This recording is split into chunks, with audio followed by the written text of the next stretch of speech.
வணக்கம் அம்மா. வணக்கம். எப்படி சுகமாக இருக்கிறீங்களோ? சரி, உங்களை பற்றி முதல்ல ஒரு செல்ஃப் இன்ட்ரடக்ஷன், அதாவது சுய அறிமுகம் ஒன்று சொல்லிவிட்டு இப்போ இங்கே என்ன நடக்குது என்ன மாதிரின்றதை கொஞ்சம் விளங்கப்படுத்துறீங்களா மக்களுக்கு? நான் வந்து முல்லைத்தீவு மாவட்டத்தில் இருக்கிறேன். முல்லைத்தீவு மாவட்டம் உடையார்கட்டு கிராமத்தில் இருக்கிறேன். நான் பல சார்ந்த உற்பத்தி பொருட்களை வந்து 17 வருஷமாக செய்து வரேன். இப்போ வந்து போன வருஷம் வந்து நேஷ்னல் அவார்ட் கிடைச்சது. காதுக்கு போட்டு ஒன்று சொல்லுங்கள். சரி, கதைங்க பேப்பராங்க.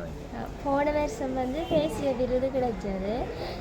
என் அடுத்த கட்ட முயற்சி வந்து நான் ஒரு மெயின் கோட்டில் வந்து பண சார்ந்த உணவு உற்பத்தியும் பண சார்ந்த கைவினை பொருட்கள் உற்பத்தி நிலையத்தினையும் அமைக்க இருக்கிறேன்.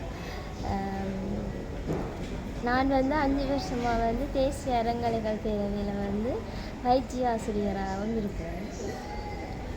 சரி சார், இப்போ இங்கே வந்திருக்கிறீங்க, என்ன செய்கிறீங்க இங்கே? இது இப்போ வந்து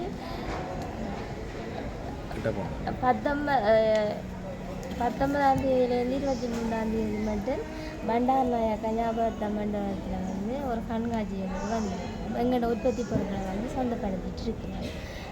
எங்களோட உற்பத்தி பொருட்கள் வந்து எங்களோட மாவட்டத்தில் வந்து பணவளம் கூட, அதனால் அங்கே வந்து எங்களோட உற்பத்தி பொருளுக்கான கேள்வி வந்து குறைவு. எங்களோட மாவட்டத்தை விட்டு வெளியில் வரைக்குள்ள எங்களோட உற்பத்தி பொருட்கான கேள்வி வந்து நிறைய இருக்கிறதால இங்கே வந்து சந்தைப்படுத்தல் வந்து எங்களுக்கு உரிய வகையில் வந்து நல்ல லாபத்தில் விற்றுக்கொள்கிறோம். எந்த கொள்கை என்னன்னா, முடியும் என்பவன் முயற்சியை தேடுவான், முடியாது என்பவன் காரணத்தை தேடுவான். நான் எப்போ வந்து முடியும் என்பதை தான் நினைக்கிறேன். கட்டிக்காரி அப்படி. அப்போ இப்போ வளர்ந்து வர்ற பெண்கள் சமுதாயத்துக்கு, அதாவது குறிப்பாக வேலை வாய்ப்பு இல்லை, வருமானம் இல்லை என்று சொல்லி எல்லா பகுதியிலையும் பெண்கள் இருக்கிறோம், ஆண்களும் இருக்கிறோம். ஸோ இன்றைக்கி பொருளாதாரம் எங்களோட நாடு முன்னேறணுமெண்டா நாங்கள் ஒவ்வொருத்தரும் உழைக்க வேணும். தனி ஆம்பளை தான் சொல்ல முடியாது, பொம்பளைன்னு சொல்ல முடியாது. பொம்பளை வீட்டுக்கான் இருக்க முடியல, எல்லோரும் வெளி வேலையிலும் பார்க்கணும். வெளிநாட்டில் போய் ரெஸ்டாரண்ட்டில் வேலை செய்யணும், பேர் எங்கட நாட்டில் இதுகளை செய்யக்கூடாதுன்றது தான் இவர் தம்பி சொல்கிறாரு. என்ன அப்படி தான் சொன்னீங்க? என்ன வேறு இருக்கா வீடியோ எடுக்கும்? இப்படி வாங்க தம்பி, இப்படி வாங்க, பயப்படாம வாங்க, பக்கத்தில் இருங்க. சும்மா நீங்கள் உங்களோட கருத்தை சொல்லுங்க.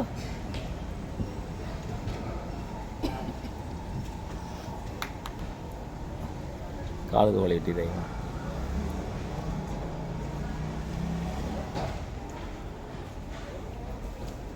நான் சொல்ல விரும்புகிறது என்னென்னா, சுயதொழில் எல்லாம் இருக்குது தான், செய்யலாம். வெளியே போய் தான் செய்யணும் கொண்டு இல்லை. வீட்டில் இருந்துகிட்டே இவ்வளோ வேலைகள் இருக்குது, இவ்வளோ பெண்கள் செய்து கொண்டுருக்கணும். அதுக்கேற்றமே ஒரு துளக்கியெல்லாம் செய்தால் ஓகே. அதுதான் நான் சொல்ல விரும்புகிறேன். பொம்பளை செய்யலான்னு இல்லை, அதுக்கேற்ற மாதிரி வேலைகள் இருக்குது தானே. இப்போ செய்யக்கூடாத வேலைகள் இருக்குது, செய்யக்கூடாத வேலைகள் இருக்குது.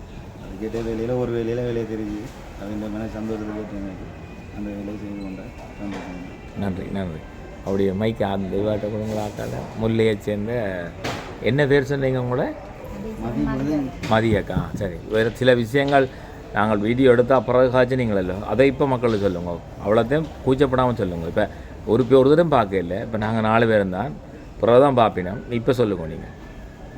ஒரு பெண்ணானவன் நாங்கள் வந்து அதிகாலையில் எழும்பணும். கொஞ்சம் பிளத்து சொல்லுங்கள். ஒரு பெண்ணானவன் வந்து வீட்டில் வந்து அதிகாலையில், அது வந்து 3:20 4:20 எழும்ப முயற்சி செய்யும். சரி, இடையில குறுக்க வைக்கணும்னு போய்க்கூட. அப்போ ஆம்பளை ஒரு 11 மணிக்கு கிளம்பினா பரவாயில்லையே? அப்படியாண்டு ஒரு பெண்ணுக்கு தான் ஒரு குடும்பத்தின் விளக்கு, ஒரு ஒளி விளக்கு பெண்ணுன்ற கையில் தான் இருக்கு. சரி, நல்ல விளக்கு தான் சொல்லுங்க. நல்ல விளக்கத்தோடைய சொல்லுங்கள். அப்போ அதை வந்து அந்த பெண் வந்து அதிகாலை எழும்பி தன்னை வீட்டு கடமைகளை செய்துட்டு ஒரு முயற்சி, தொழிலில் ஒரு முயற்சி செய்வாங்க. அந்த குடும்பம் வந்து முன்னுக்கு முயற்சி வந்து முயற்சி, பயிற்சி, முயற்சி, அந்த 3ஐயும் ஒரு பெண் வந்து கடைபிடிக்கும். அப்போ ஆம்பளைகளை கொண்டு சொல்லி தர மாட்டீங்களோ உங்களுக்கு? பாவமே, ஏன்? 4ஆம் உழைப்பு வந்து ஆண்கள் மட்டும்தானே. அந்த ஆண்களின் வருமானத்தில் வந்து வருமானத்துக்கு ஏற்ற மாதிரி எங்களை மாற்றிக்கொள்ளணும். முக்கியமாக ஆசைகளை வந்து கொஞ்சம் ஒரு புறம் தள்ளி வைக்கிது. எங்களை பொருளாதாரத்துக்கு முக்கிய இடம் கொடுத்தா நாங்கள் வாழ்க்கையில் ஒரு கொஞ்சம் தூரம் போய் முன்னுக்கு வரணும். நல்ல கருத்துன்னு சொல்லிடுங்க 2 3. அதில் முயற்சி, என்னது? முயற்சி, பயிற்சி, பயிற்சியா? முயற்சி, பயிற்சி, உயர்ச்சி. குட். அடுத்தது ஆம்பளையல் பாவம் என்று சொல்கிறீங்க, என்னத்தை வச்சு ஒன்று பாவம் பண்ணுறீங்க? ஆண்களாக பிறந்தவர்கள் வந்து உழைப்பிற்காக விதிவிலக்காக அப்படியே அமைக்கப்பட்டது. ஆனால் அப்படி அன்று இல்லை. ஆண்களுக்கு உறுதுணையாக நாங்கள் பெண்கள் இருக்கணும். பெண்கள் செய்கிற முயற்சிக்கு ஆண்கள் உறுதுணையாக இருக்கணும். அந்த பெண் முயற்சி எடுக்கிறாள் என்று சொல்லிச்சுன்னா அந்த ஆணும் அதுக்கு சேர்ந்து ஒத்துழைப்பு கொடுத்து அந்த முயற்சிக்கு ஒத்துழைப்பு கொடுத்து பயிற்சியை ஊக்குவித்து அந்த முயற்சிக்கு கணவன் ஒத்துழைப்பு இருக்குது. நான் இப்போ இந்த இவ்வளோ தூரம் வந்து 5 நாள் வியாபாரம் நிற்கிறேன்னு சொன்னால் அது இந்த கணவன் எனக்கு தேவையான உபகரணங்கள் எல்லாம் எடுத்து பாசல் பண்ணி கட்டி எல்லாத்தையும் எடுத்து பஸ் ஏற்றி அனுப்பி இதை கொண்டு வந்து விடுறேன்ட ஒரு நம்பிக்கையும் ஒரு ஊக்குவிப்பு. சரி, நன்றி அம்மா. அடுத்தது இன்னொன்று நினைச்சுட்டான், தம்பி கையை காணொன்று மறந்துட்டேன். என்ன வேறு இன்னொன்று சொன்னீங்களா? என்னது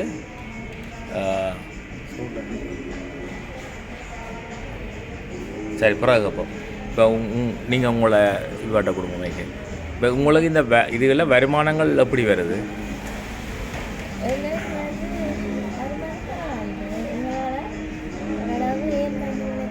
அதாவது இப்போ நீங்கள் இன்னொரு ஆள்கிட்ட போய் வேலைக்கு போகிறத விட உங்களாலேயே உங்களோட உள்ளூர் மூலப்பொருட்களை வச்சுக்கொண்டு சகோதரிகளின் உதவிகளை வச்சுக்கொண்டு உங்களுக்கும் அவை உங்களோட சார்ந்தவைக்கும் தேவையான குடும்ப வருமானத்தை பார்க்கக்கூடிய மாதிரி வருமானம் வருது.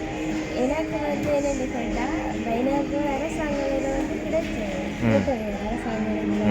படிச்சு நான் எந்த ஒரு நிறுவனத்தில் போய் நான் கைப்பற்றி வேலை செய்ய எனக்கு விருப்பம். என்னாலும் 100 பேருக்கு நான் வாழ வைப்பேன்.